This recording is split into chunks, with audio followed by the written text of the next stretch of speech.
निर्गुणस्था रमन्ते इसमें गुणानुकथने हरे भाव।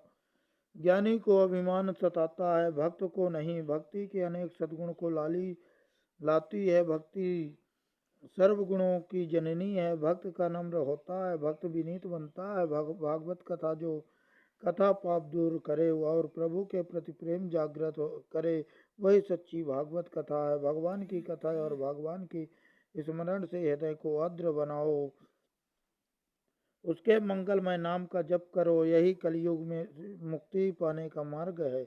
विषयों का बंधन मनुष्य छोड़े, तभी मन को सच्चा आनंद सुख मिलता है। संयम और सदाचार को धीमे धीमे बढ़ाते जाओ और भक्ति को में आनंद आएगा। वैराग्य के बिना भक्ति सफल नहीं होती। आचार विचार शुद्ध होगा तो भक्ति को पुष्टि मिलेगी। जीवन विलासमय हुआ तो मान लो कि भक्ति का विनाश हुआ है। भागवत शास्त्र मनुष्य को काल के मुख से छुड़ाता है। यह मनुष्य को सावधान करती है। काल के मुख से छूटना हो तो काल श्री कृष्ण की शरण में जाओ, तो सर्वस्व भगवान पर छोड़ते हैं। उनकी चिंता भगवान स्वयं करते हैं। महाभारत के युद्ध में दुर्योधन का ताना देने पर भी पितामह के प्रतिज्ञा की थी कि कल मैं अर्जुन को मारूंगा या मैं मरूंगा।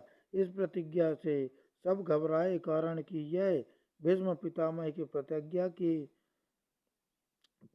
थी। यह सुनकर कृष्ण भगवान को चैन न आया, राम को निंद्रा नहीं आई। भीष्म का यह सुनकर कृष्ण भगवान को चैन आया, राम को निंद्रा नहीं आई। भीष्म की प्रतिज्ञा सुनकर अर्जुन की क्या दशा हुई होगी, यह सोचकर भगवान अर्जुन की स्थिति देखने आए। जाकर क्या देखते हैं कि अर्जुन तो शांति से गहरी नींद सो रहा है। भगवान ने सोचा कि भीष्म ने ऐसी प्रतिज्ञा की है, भीषण प्रतिज्ञा की है, तो यह शांति से सो रहा है। उन्होंने अर्जुन को जगाया और पूछा, तुमने भी भीष्म की प्रतिज्ञा सुनी है ना? अर्जुन ने कहा, हाँ सुनी है। श्री कृष्ण ने कहा, तो तुम्हें मृत्यु का भय नहीं है, चिंता नहीं है? अर्जुन ने कहा, मेरी चिंता करने वाला मेरा स्वामी है। वह जगत है, इसलिए वह जागता है, इसलिए मैं शयन करता हूँ। वह मेरी चिंता करेगा, मैं किस लिए चिंता करूं? इस तरह सर्व ईश्वर पर छोड़ो। मनुष्य की चिंता जब तक ईश्वर को न हो जाए तब तक वह निश्चिंत नहीं होता। प्रथम स्कंद का यह अधिकार लीला है। अधिकार बिना संत मिले तो उसकी ओर सद्भाव नहीं जागता। संतों को खोजने की जरूरत नहीं है, खोजने से संत नहीं ही मिलते हैं, केवल प्रभु से ही संत मिलते हैं।